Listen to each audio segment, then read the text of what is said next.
start. Apologies for absence, apologies from Councillor Emma Toll, who's not very well this evening. No other apologies. Are there any declarations of interest? None. The minutes on pages 4 to 11, are they an accurate record? Agreed. Agreed. Are there any matters arising? Sorry, let's sign those.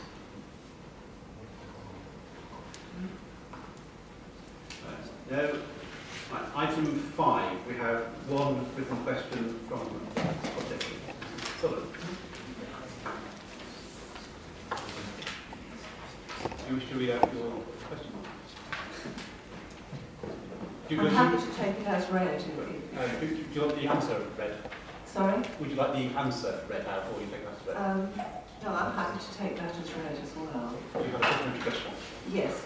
Is the council aware that they are discriminating between landlords when they give one set of frequency of licensing for one scheme and not the other? I was surprised really when the additional licensing scheme came in, it could have been subject to judicial review because you're treating one lot differently to another. Is the council aware of that? My reading of the 2004 Housing Act is that it's up to the local council to decide the frequency of the licensing for the mandatory scheme as well as the additional one. This reply suggests that this is in actual fact a central government policy, but the policy, as I understand it, was that it was up to the local authority. Could you take a microphone off, please? Sorry? Could you take a microphone? Thank you very much. I'm surprised in answering the question that actually this hasn't been challenged by anyone up and down the country, that there is a difference in frequencies of inspections. I have raised this issue with officers and I'm assured that Harlow Council, like all authorities, is acting within its legal requirement. But if I will just refer back to my original answer, which I know you accepted as taken as read, I have asked officers to report on the balance and costs and benefits involved in such a proposal that you've made, hopefully within the next year, and hopefully we could move forward on this. Thank you.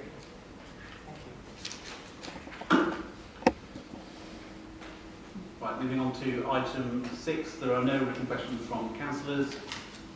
Item 7, there are no petitions. Item 8, the forward plan on pages 12 to 17. Are there any questions? Councillor Charles.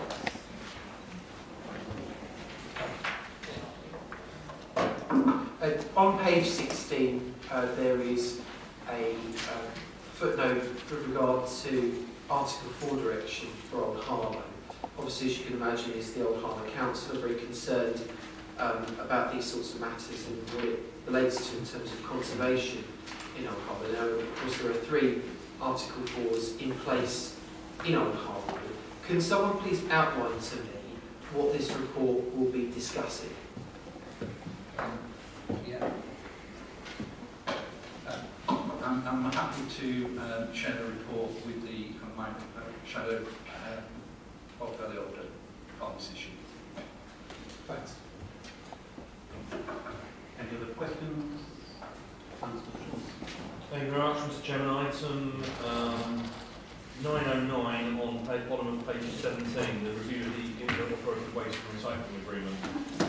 I understand it's subject to the negotiations that are going on across Essex at the moment. Would the portfolio holder give us an outline timescale that he thinks he might be working to? It's a very difficult question to answer because it seems to go 2 steps forward and 1 step back. I certainly believe that strides have been made and there is some kind of agreement in principle at the moment, and I'm happy to give you a further written report within the next 2 days. Thank you, Mr. Just on I believe it's on the agenda for the next meeting of the Essex League. Clearly, a better idea if not having anything take place. I'm merely interested if we as an opposition can do anything to encourage our colleagues in our party along at other parts of Essex. I may well take on that offer because a number of issues about moving this forward have been around councils, particularly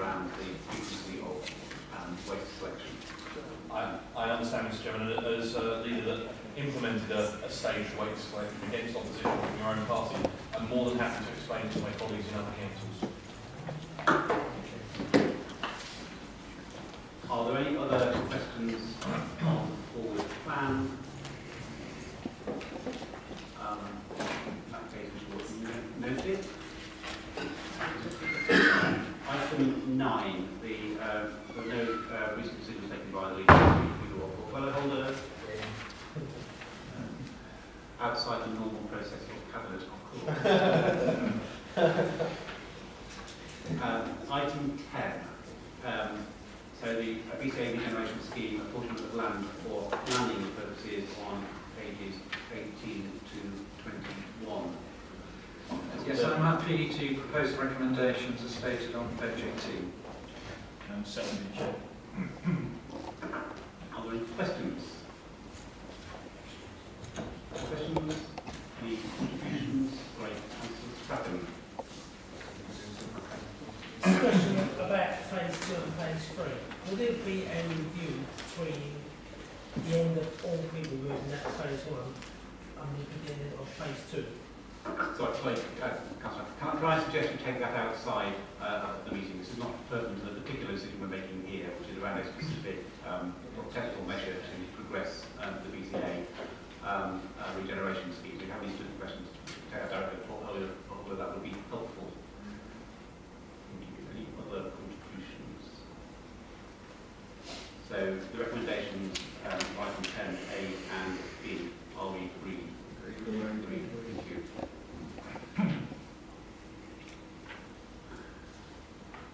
That brings us to item 11, the debt write-off report, page 22 to 27.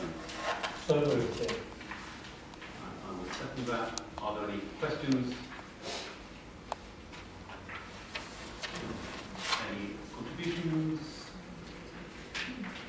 No. Move to the vote. Recommendations A to D on page 22 of the agenda. Are we agreed? Agreed. Thank you.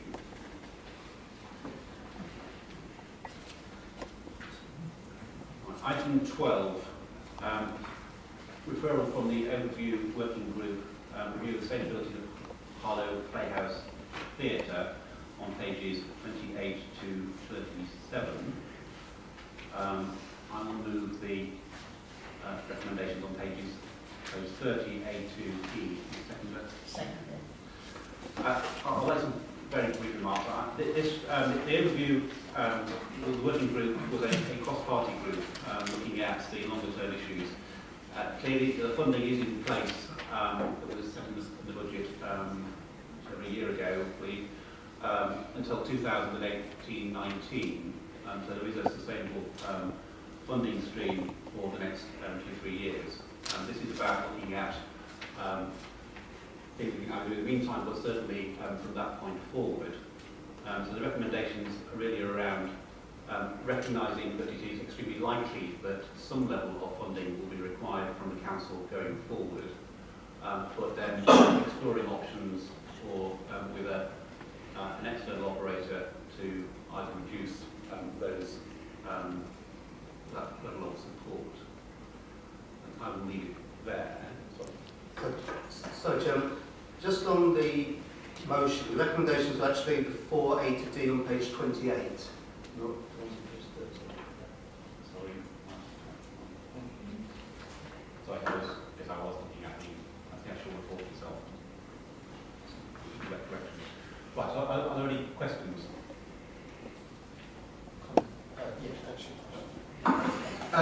Page 34, paragraph 17, option 3, outsource to a commercial operator.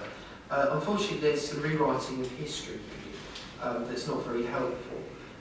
Obviously, I appreciate that this is a cross-party group, and it's a shame that politics have been sort of sneaked into this report. It is simply not the case that Andrew's administration, of which I was a part of, had given up on looking for an outsourcing option from a commercial operator. In fact, we were still in active discussions. It is regrettable that the person who could cooperate is Lindsay, who no longer works for the council. But to simply say that we had given up is completely and utterly true. So the author of this report it's completely untrue. And the author of this report needs to explain to the opposition why there is this rewriting of history. Of course, officers don't get involved in politics, but it seems here that the good work of of our administration to set up the Big Society Fund, to work and try and find an outsourcing option, has simply been rewritten over, and this version of events has been put in its place. I think it's deeply regrettable because this is supposed to be a cross-party support, but it has simply outraged the opposition. You are trying to rewrite history. Not entirely sure what the question was. Just for my benefit, can you point out a specific bit you're unhappy with? My question is, will the council undertake to rewrite paragraph 17, particularly, unfortunately it was not possible to identify a way forward for the playhouse that would secure its future and significantly reduce the amount of council funding required. That is not true. We were putting in place a strategy. My very last meeting as a portfolio holder was with Lynn Seward, and on this occasion it was with the Playhouse Trust, trying to look at other solutions. So right up until the point when we left office as an administration, we were working on a strategy, looking at options. So I want that reflected in this cross-party report. I'm really going to interpret these words in the way you characterise them. So this is a section around outsourcing to commercial operator. I'm aware that discussions about the Playhouse Trust, which is covered elsewhere in the report, were ongoing. But it is not, there's no insinuation here that the previous administration gave up. It's simply a statement of fact that it was not possible to identify a way forward with a commercial operator that would secure funding. Look, I wasn't involved in the working part. Sorry. Councillor Beck, can I just... Thank you, Chair. I simply want to make the point which Councillor Charles has drawn to our attention, that this was indeed a cross-party working group from the cross-party overview working group itself, and that all of the reports that were generated by the subcommittee, for want of a better word, were shared in various iterations, various drafts for the cross-party group to comment upon, and then ample opportunity given at overview working group for all parties to contribute to the final versions. There was at no stage, in fact, when I presented the report to overview working group, I commended the cross-party working and the atmosphere of transparency that had actually taken place and the thoroughness that all parties had actually put in. And I can see members of the opposition who were at the overview working group nodding their heads. I have no problem in making a revision that is comfortable with the opposition. I would suggest that would best be done through the member of the working group. But I think it taints the genuine cross-party work that was put into what I would class at this stage in the town's history probably a once-in-a-lifetime opportunity to secure the future, the long-term future of Harlow Playhouse. Thank you, Chair. And I've just had this particular paragraph, it doesn't mention any particular administration. Work was ongoing for some considerable time, both before and after administration. And a statement of fact that was agreed. It doesn't impugn the previous administration, didn't even mention the previous administration in this paragraph. And I find it a little odd that Councillor Charles should get so defensive about something that actually doesn't refer to his administration in the first place. Actually, it goes to 2011. Especially the outrage. It's talking rubbish. Hey. No, I'm not having it.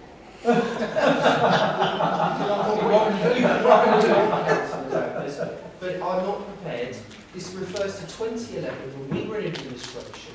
It's simply a fact. This should be rewritten to highlight that administration at the time was fully committed to finding a long-term plan for the playhouse. And we were looking at a commercial operator at that time. It's fact. Lynn Seward could corroborate this, but she's not here. It was one of the last meetings I had in this council. Just amend the report. So there's no implication that you weren't looking at it. It's simply a statement of fact that it was not possible to identify a way forward for the playhouse. But that's the point, Mr. Leader. It's not true. That statement you've just made is not true. There was a deal on the table to secure the future of the playhouse that was being actively discussed. Now, that's not what this paragraph says, and I do take exception, like Councillor Charles, that you're talking about 2011, our administration, when he was portfolio holder, and you're saying, you're putting words into the public domain saying it was not possible to secure a future of the playhouse. I'm going to see those words come back in a Labour Party leaflet sometime if this report goes through untouched. I know what you guys are like. I know what you guys are like. And I support Councillor Charles. I would want that paragraph correcting. Should we just move on? So that's it. Move on. Sorry, look, it's a statement of fact. So unless you had a fact. So unless you had a deal that somehow a previous officer who's no longer officer of this council decided to throw in the bin and not inform the current administration, it just happens to be a statement of fact. I on record that you're rejected, that you are continuing discussions up to the point you left administration. But the simple fact is that it was not possible to secure the future and to reduce the council funding required through this route of a commercial operator. And what we're now trying to do is move forward rather than dredge over history from 5 years ago. And only more constructive comments on this report.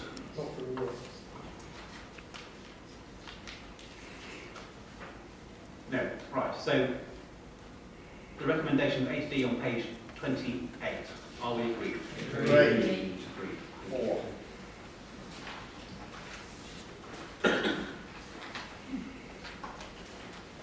Right, so item 13, the minutes of the working panels, the Harlow Highways panel and the Housing Standards Board. I'm going to keep the questions, queries on these, like just noted.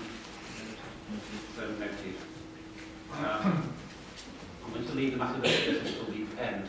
So the next item is scheduled in the agenda as being taken in private session. However, that is not what I intend to do. So what I'm going to do is first of all read out the text of the particular motion we're going to discuss, and then I'm going to invite Andrew Bramage to do a presentation on this. I would then, at that point, like to take as much of the remaining session in open. So I'd ask councillors if you have questions or comments which you're more entitled to, if you could try and separate them into two groups. Those that don't have a commercial impact and to do with the finances, we could take an open session. If there are further questions that will require a discussion about the particular finances or the commercial arrangements, I will have to take that in private session, but I will do that separately. So I want to do this as much in open as possible. I'll just take that answer card first before I leave the motion out. Thank you. I don't be clear on it. The part of the report is a presentation document, which is clearly marked not for publication. So I'm wondering how we can talk, even mention what's in the report, if it's not for publication. So I think that will be clearer after Andrew Bramage has done his presentation, which we'll be doing shortly, about what can be in the public domain. And we'll sort of play it by ear. I'm just trying to get as much of this in open session as possible. I'm sure there'll be questions about the detail and the commercial, which I want to sort of try and separate those things out if at all possible, because it is a significant milestone in the enterprise zone, and hence for Harlow. So I'm going to start by just reading out the recommendations before Cabinet. Then we'll do the presentation, and then we'll sort of play by ear from there. So the recommendations, which are not in the public documentation, are that Cabinet, subject to formal contract, agrees to appoint Vinci Investments Limited as its development partner for the Harlow Enterprise Zone, London Road North Science Park. That's recommendation A. Recommendation B, the agreement and the detail of the development agreement and all arrangements for the delivery of the development are delegated to the Chief Executive in consultation with the portfolio holder for regeneration and enterprise. So that's the motion before Cabinet. I would then like Andrew, you can do your presentation. Oh, sorry, yes. Move that motion. Yes, yes. I'm happy to move the recommendations on page 47 of Cabinet Member for Regeneration Enterprise. And I'll second that. Thank you. Everything I will go through will be capable in public domain. I just want to talk through the process that we've been through on this project to appoint a development partner that has resulted in the recommendation that's before Cabinet tonight. For the development of what I hope will be a very exciting venture for the town on this site here, London Road North, of a new science park. The work over the last year has involved a number of stages. Firstly, for the council to acquire the land, which we did in the spring of last year. The council now owns 25 acres of the land at London Road. Then to procure a development partner to work with us to build that out over the next few years. We have to put a new access road into the site, and you'll see the work on the A414 recently. And additional infrastructure primarily around getting superfast broadband into the site over the next year. And also over the last year identifying potential occupiers to move into the new science park as and when that is developed. Before I come on to the actual procurement process, just to mention the new access road. This is linking the A414 here with London Road here. This is the new road going east-west across the enterprise zone site. And it's being done in conjunction with improving works to the First Avenue roundabout at the moment. This work went on site in the autumn of last year. The main work to construct the new access road onto the enterprise zone will start in earnest just after Easter, and we are scheduling that to be complete by September of this year. But what are we trying to do? I mean, the council now owns 25 acres of the land, as I say, and this is about creating a high-quality science park. It isn't about a new industrial estate. This is a step change in the employment land provision for the town, and creating a science park that should be seen to be on a par with anything that is in or around Cambridge or Oxford. And that's the aspiration that we have, to create a level of employment provision for the town that will attract high-value companies, high-value jobs, and create excellent opportunities, particularly for the young people of this town. To achieve that, we felt we needed to work in partnership with an experienced developer who could provide us with the certainty that the park can be constructed to budget and in the timescale that we wanted. Can also attract the right sort of occupiers to the town and create the level of jobs, but also have sufficient financial standing to be able to deliver this, and also be able to provide a financial return to the council, because that has always been one of our aspirations as landowner, that there should be a financial return to the council. So we embarked on a European public procurement exercise in the spring of last year. 3 developers were shortlisted as outlined in the report, and at the end of that process we have come to the recommendation before you tonight to appoint Vinci Investments and their professional team to deliver this for Harlow Council. Vinci are a multinational civil engineering and construction company.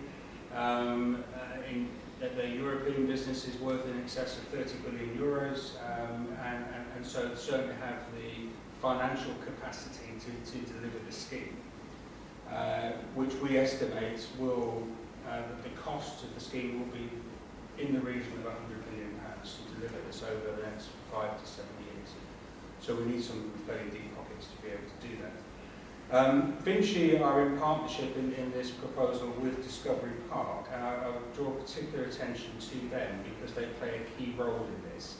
Discovery Park are the operators of another enterprise zone in Kent, the former Pfizer site at Sandwich, which which they took over 3 years ago when Pfizer pulled out, losing 2,000 jobs there. So a similar situation perhaps we have here with GSK. In the 3 years that they've managed that site, they have completely turned that around. There are now 125 businesses located there, 2,400 jobs. So they've demonstrated that they've got the expertise to bring businesses into what's probably a far more challenging location than Harlow. And combined with the construction expertise of Vinci, we feel that this is a strong team to deliver the scheme for us. What I would say about Vinci, ever since they first visited the site in April of last year, they have been hugely enthusiastic about the opportunity that Harlow represents for them and for the town. They see huge potential here, and they've been very, very keen to take on this project. So what will they do for us? If Cabinet tonight agrees to appoint Vinci as our preferred development partner, they will then have to finalise the master plan and produce the detailed planning comfort for us to ensure that the local development order is complied with. They will have to produce on an annual basis a business plan for the council to sign off, which will set out their construction activity for the forthcoming year, their marketing plans and projections on costs and potential profit share for the council. They have to market the sites, create a brand for the sites and secure the occupiers, and they will bring the tenants to the site and agree, negotiate the deals with them. They'll have to provide the finance for the scheme, raise the finance themselves, and they will take the full risk of that financing. And undertake all of the construction and therefore take on the construction risk of each building as well. They will also have to put in place management and maintenance arrangements for the park. For us to deliver the quality of Science Park that we want, the environment and the landscape of this is going to be critical, and they will need to make sure that they're putting in place high quality arrangements to ensure that we have a science park that people want to come and locate in and people want to come and work in on a daily basis. They will also be responsible for delivering a programme of wider community benefits for the town, and we will negotiate this with them whilst we're discussing the development agreement over the next few months. But typically this might include things such as a guaranteed number of apprenticeships for young people in the town to work on the site, a percentage of local suppliers supplying goods and services to the project.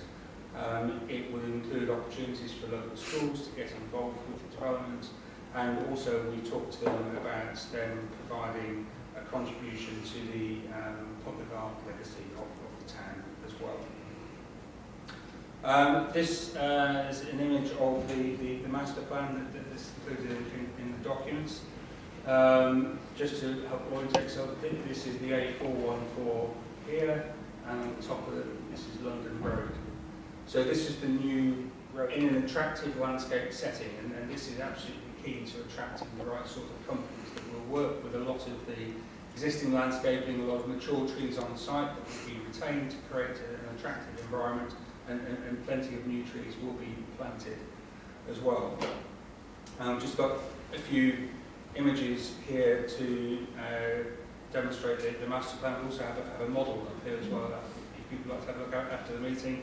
The architects have provided a model. This is a 3D aerial version of that, and some images of some of the building types. And this one in particular shows a sort of central pedestrianised area where there would be cafes, restaurants, perhaps gym, nursery facilities, to provide those essential ancillary services that employees working in the companies would like to have around them. This is a view of the proposed development on the south looking north. And I particularly wanted to focus on this building, which we are in discussions with Anglia-Ruskin University about, and this can be in the public domain because their board have approved this. We are in detailed discussions now with the university around the design and costs of a building for them to locate a medical technology innovation centre onto the site. And we hope to conclude those discussions in the next couple of months. This will see the university bring some of their medtech research activity into Harlow and will also provide incubation space for starter businesses. We very much hope this will be perhaps the first building going up on site later this year. So, just to finish on next steps, if Cabinet tonight approves the selection of Vinci as the preferred development partner, we then have to move into a process of negotiating the full development agreement over the next 2 to 3 months. That although we have agreed outline heads of terms which are appended to the report, which sets out the basic structure of the deal, there's a lot of detail behind that that still needs to be worked through. And so that's the next step, to agree that hopefully by around May, and that will then come back again to Cabinet for approval. We will be continuing to work with potential occupiers. I'm very pleased to be able to say, as well as Anglia Ruskin University, we've got a number of very serious interests. We're in serious discussions with 6 companies at the moment about locating onto the enterprise zone.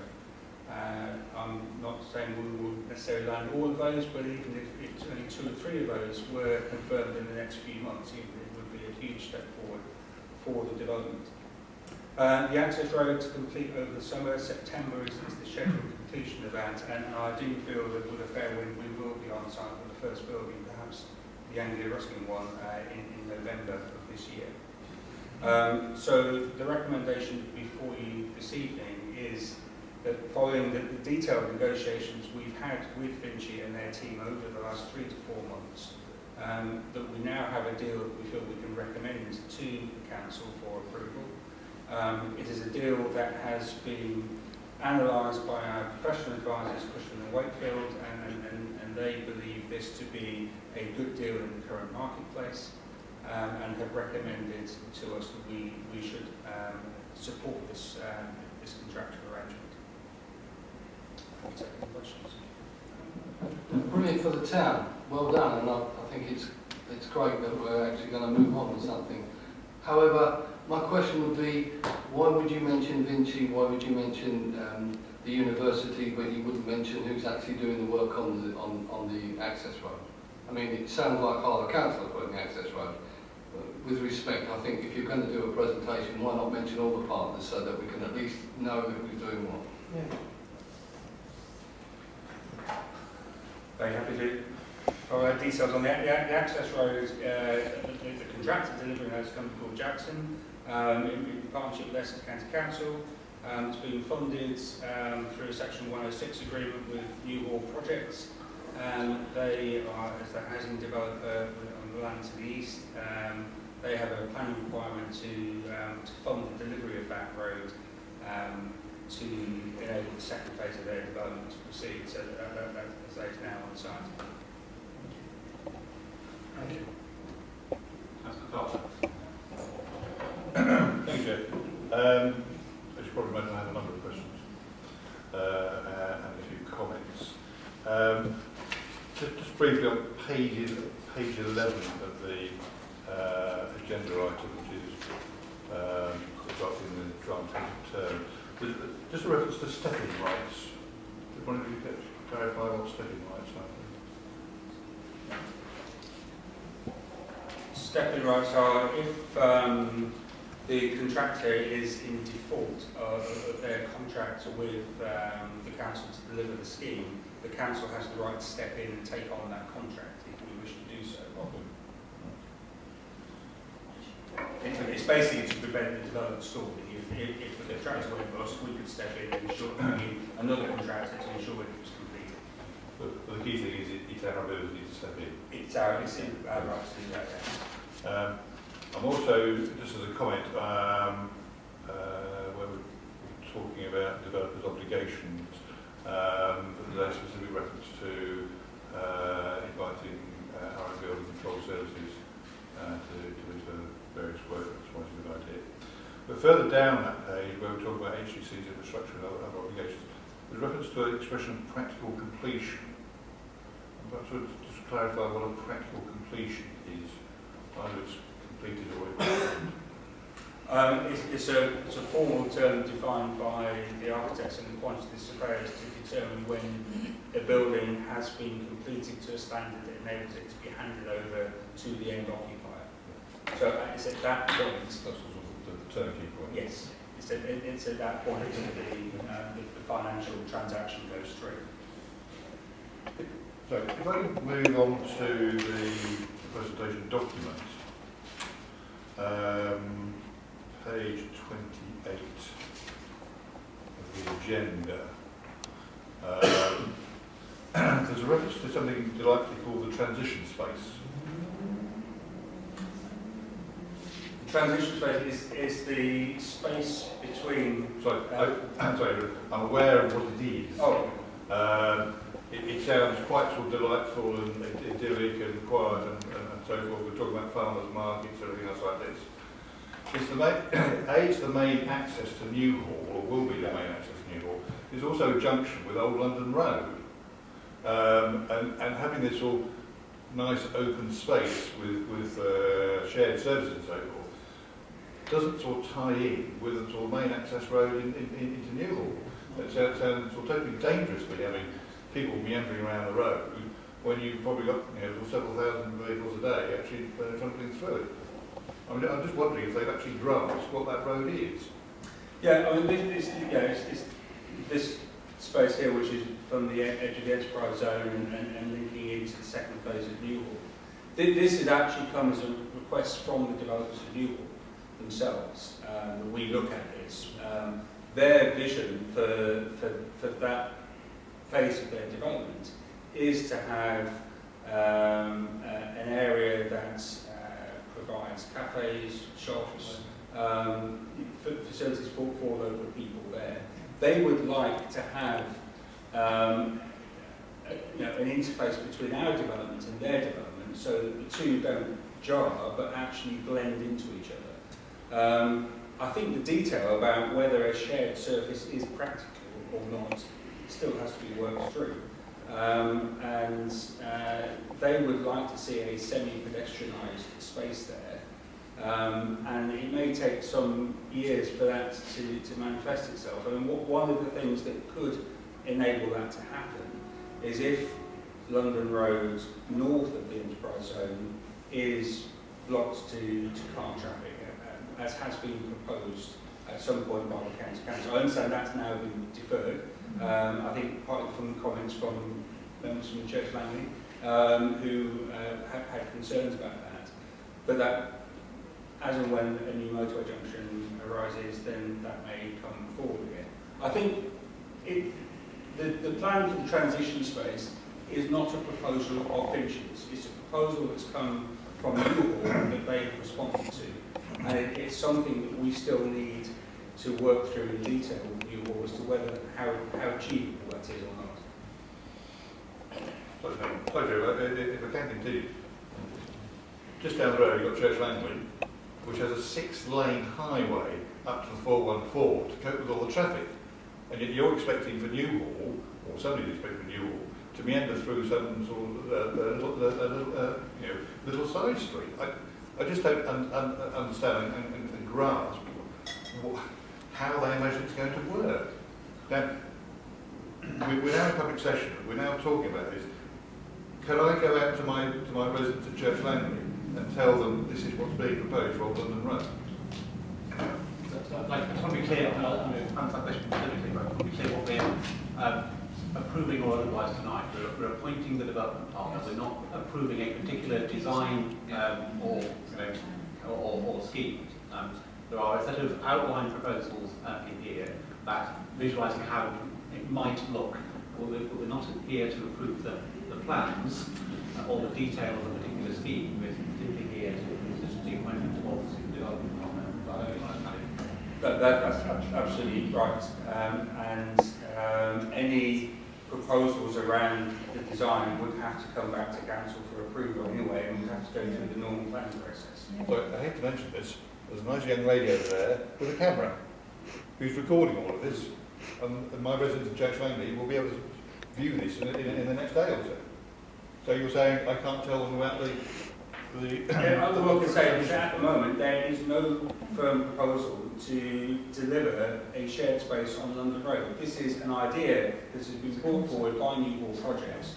We are considering that as to how deliverable that is in the context of the enterprise zone scheme.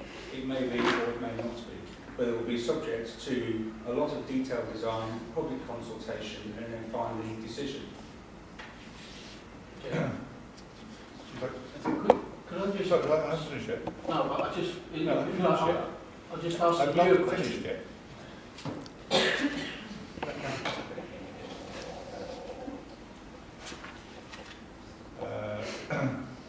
I just mentioned on page 40 there's a reference to green standards, which is obviously extremely welcome, and look forward to that.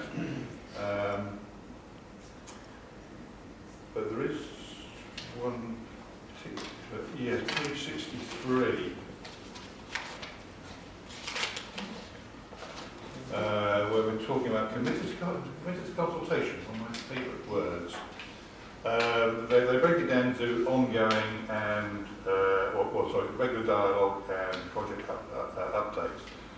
It says in here that they will have regular dialogue with Old Harlow council and so forth, but only occasional consultation with Church Langley, the wider community of residents in Old Harlow and Church Langley. This is going to have almost as much impact on Church Langley as it is on Harlow. And again, people in Old in Church Langley know nothing at all. Well, yes, they know it's coming, but it's all nothing of what's being proposed or talked about. So, that's where the board would talk about a marker. The residents of Church Langley would love to hear about what's like to happen. Because I think we all agree this is a wonderful new opportunity, extremely welcome, and some people in Church Langley may be working there, or look forward to working there, but they will suffer an impact from all this work going on in one shape or other. And I think that, as soon as there is something to talk about, then they should be contacted. And also, whilst we're on consultation, there's also the wider aspect of the usual consultees on planning applications. I'll put a plug in here for the Harlow Area Access Group as well, because I know they will have views on particularly public realm, particularly shared services, and the local Harlow design. John, do you want me to take that? Yes. Councillor Carter, given that you've already explained how Church Langley has a significant access from the main highway network, dual carriageway in fact, apart from some people who use London Road as a shortcut, can you just explain what is of particular interest to the majority of Church Langley residents about what happens on London Road? I'm sorry, I'm not going to the question. But I'm going to repeat what I said just before, in the middle of Councillor's contribution. We're not approving specific plans, designs or otherwise at this meeting. We are appointing the development partner. There is a process that we want to do, including consultation and planning at the appropriate point. So I absolutely understand the interest in the detail and specifics of a particular scheme. This is not the time or the place to have that detailed debate. There will be plenty of opportunity to have it at the appropriate time. Well, sorry, Chair, that was actually my point, is the fact that I can give you categoric assurance as the board member on the Enterprise Board for Harlow District Council that every step of the way we need to engage with the wider community, because this is about ownership, this is about responsibility, and it's a legacy. So absolutely, and it's not just about Church Langley, it's about everybody in Harlow, because everybody will have an equal opportunity, an equal say, and equal access to new jobs, new opportunities, new employment. So certainly under this administration, number one will be, we will be engaging with the whole community, not just Church Langley. Yeah.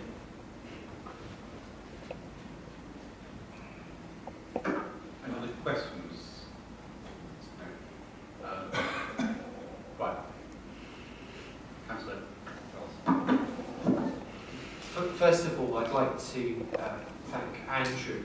This is a personal victory for Andrew and all of his work and the officer corps that have delivered this.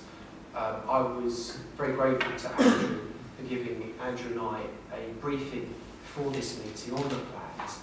And I have to say it's incredibly exciting in terms of the concept for this corner of Old Harlow. I'm very fortunate to be the ward member where the crown jewel of Harlow will be built in this town. To have a mix of science and tech, high industry, being planted in Old Harlow is extremely exciting to me. I'm also grateful for Andrew for consulting with the residents on London Road who I'm not surprised they're very excited about the fact that a £100 million development with lots of amenities will be built right alongside them. And it's incredibly exciting that we could end up with 2,500 jobs in the initial build phase. Of course, there are separate negotiations which we can't talk about in open session, and they have to be settled. But what we're doing tonight is giving the green light to start work with developers, and for me that's incredibly exciting. I do entirely agree with what Simon has said about London Road. Of course, I recognise this is only a concept, and I would say though that London Road is not just used for occasional traffic. You've got to factor in traffic movements for Newhall, Fusion, the new estates being built at the back, also the school run for Mark Hall, and of course the traffic for Church Langley, and people that come through that road to go down to Churchgate Street. So there are a lot of traffic movements there. But of course that will all be ironed out. We're not really discussing that. What we're discussing is a fantastic opportunity to lift this town, increase the amount of job opportunities, and really strengthen the local economy. And it's down to the work of not only this council, but Essex County Council, Eddie, and his colleague Kevin Bentley, who have been very supportive, and Robert Halford, who have led the way with this. This is a great moment for the town, and I think it's really important, and what we've found in these discussions, that it's really important to manage what is actually going to be achieved here, so we don't lose the public on this. I think the public will be extremely excited. It's important to talk about the facts of this development and make sure that we get everyone on board. Thank you, Chair. I'm excited about this whole enterprise. Andrew's done a fantastic job. I knew he would anyway, because he's done it before for us.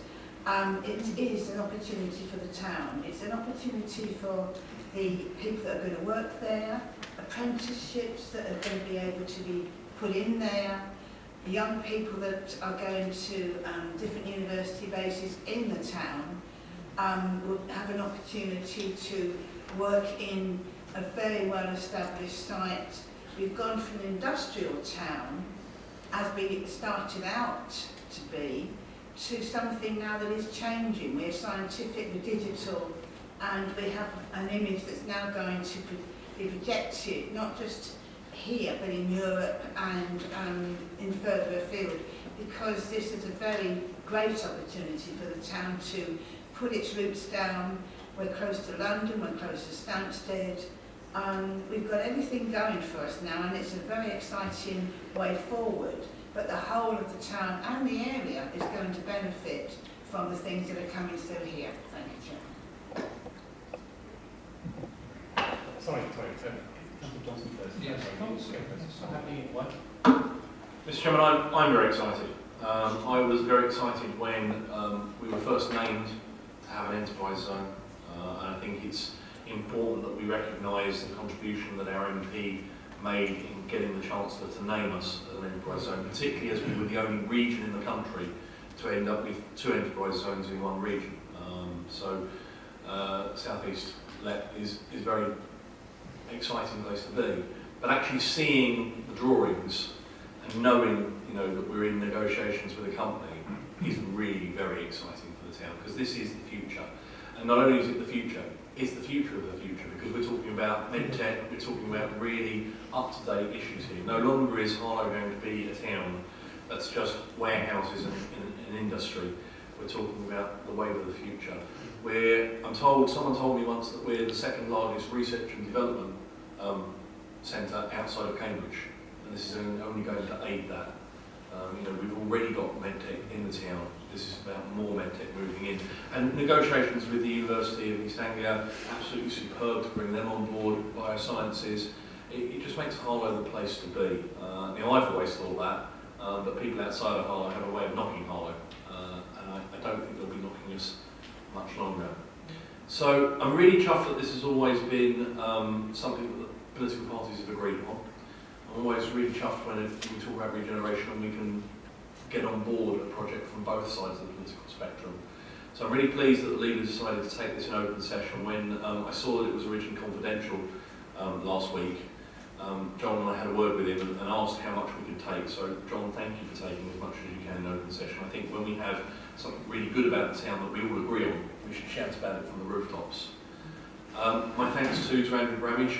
He took myself and my deputy through this very detailed report, and it is exciting. However, I did raise concerns with him at the time, as Councillor Carter has immediately spotted, about access along London Road, and he knows my views as a Church Langley councillor. And to answer councillor person, I've been asking for a number of years for a right-hand turn coming out of Church Langley across the median strip and into London Road, because I think one of the problems that we have in Church Langley is a one-exit only area that can be bottlenecked. I fear that Newhall could become the same, and I've raised those concerns with Andrew Bramage. So when it does come time to talking about a more detailed version of events and what we're going to have, I hope that those concerns from local councillors who've seen the problems that a single entry and exit route can cause will be taken into account. That being said, if there's any way that I was having an event in Ilford the other day with Living Streets, and I know it is possible to talk about how you can remap roads but make them pedestrian friendly at the same time. I'd be interested to see what we do with that. I love the fact that this proposal has integrated leisure, whether it be a gym or creche, those sort of facilities in the centre, and that central meeting point.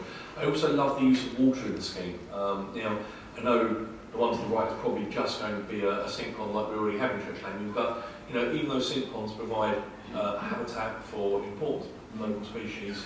And I love the way even in the concept, the existing tree line and hedge line down the middle of the site is retained. I think that's really important to integrate any scheme that goes in with the local landscape, with the local architecture, and with the local fauna and flora. Like I said, Mr. Chairman, it's a really exciting thing, and I think this is jobs and industry for the town. It's the future of the town. And whilst I have concerns about the implementation and making sure, as others have mentioned, that we cooperate with partners, we've already seen some of that good cooperation. I think Councillor Kevin Bentley, Deputy Leader from Essex, now knows Harlow far better than I ever thought he would, the number of times he's been down to the site. Personally, I can't wait till you take all of us councillors out onto the site for a visit to see what's going on down there. I think it would be really worthwhile to see it on the ground as it emerges. Just a word of caution. I had a conversation with Andrew about the archaeology of the site.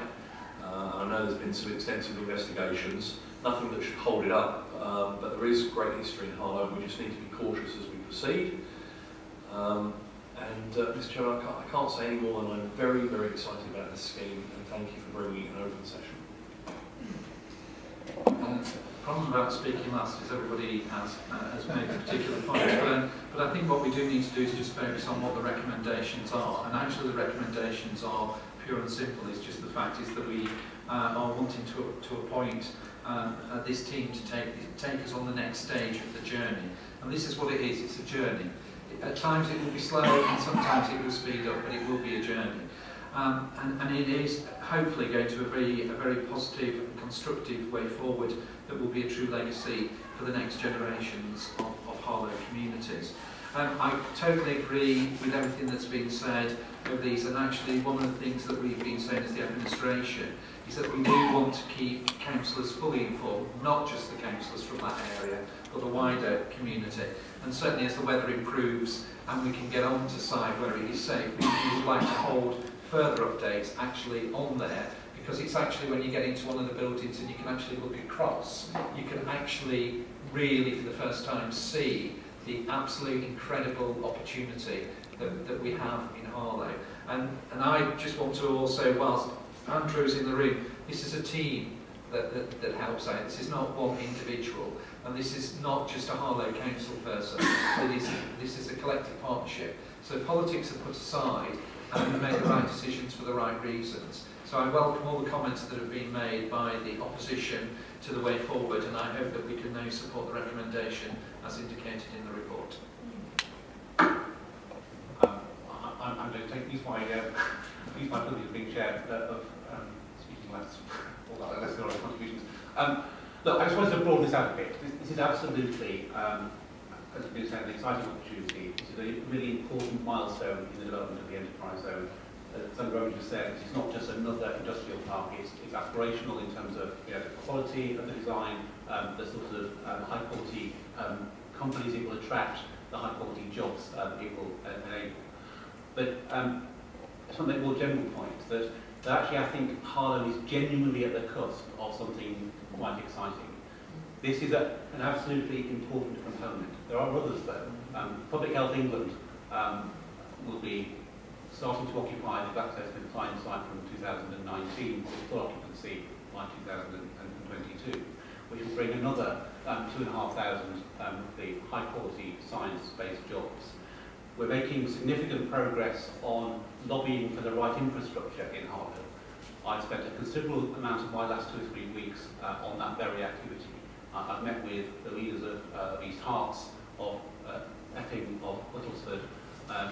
We met with Councillor Bentley and Robert Halfon, Sir Mary Cockle, who's the chair of the Crossrail 2 Growth Commission, and our proposals for bringing the northern terminus of Crossrail 2 to Harlow are being well received. Clearly that's got quite some time to play out, measured in decades in terms of actual delivery, but nonetheless those conversations are going very well.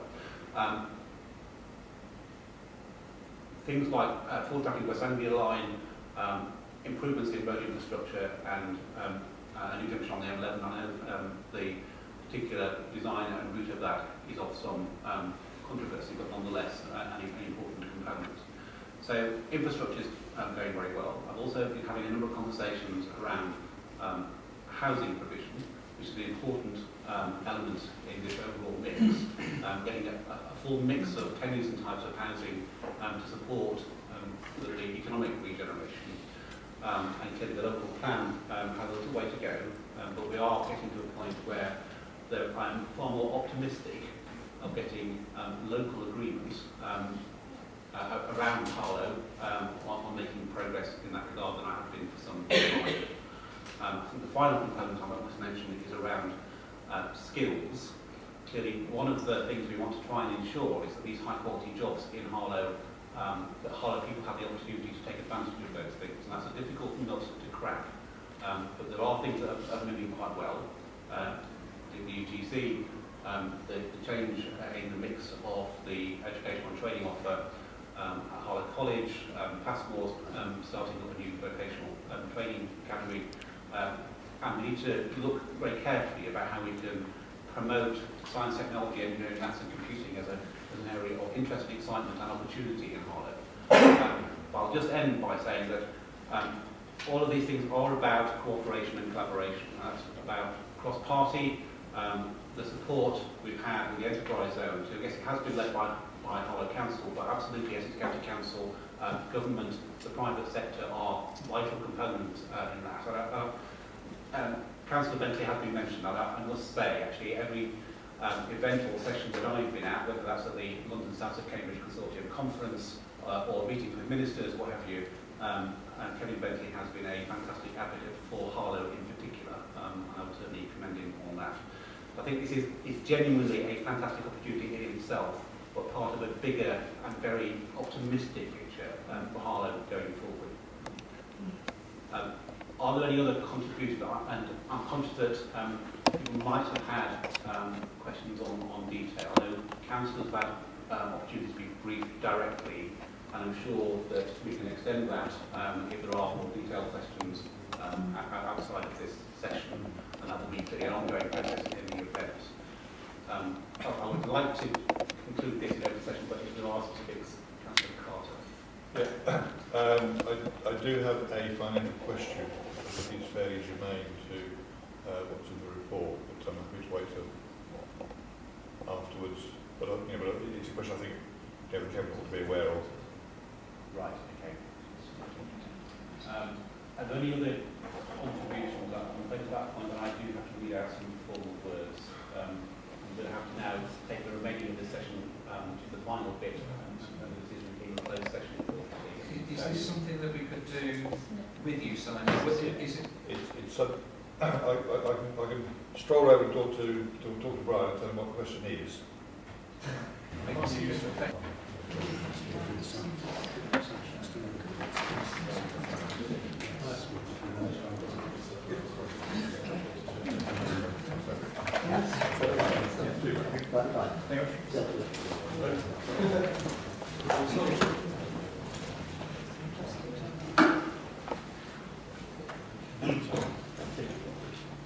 I think it is worth saying that members of the Cabinet, some members of the opposition have had the opportunity to have a detailed go through this. It's not that we're sort of making a decision purely on the basis of the presentation that was given, but there are further questions. I know your specific one has been answered now, but there are further questions I'm sure we can arrange more detailed briefings and what have you. So on that basis, I'm going to go back to the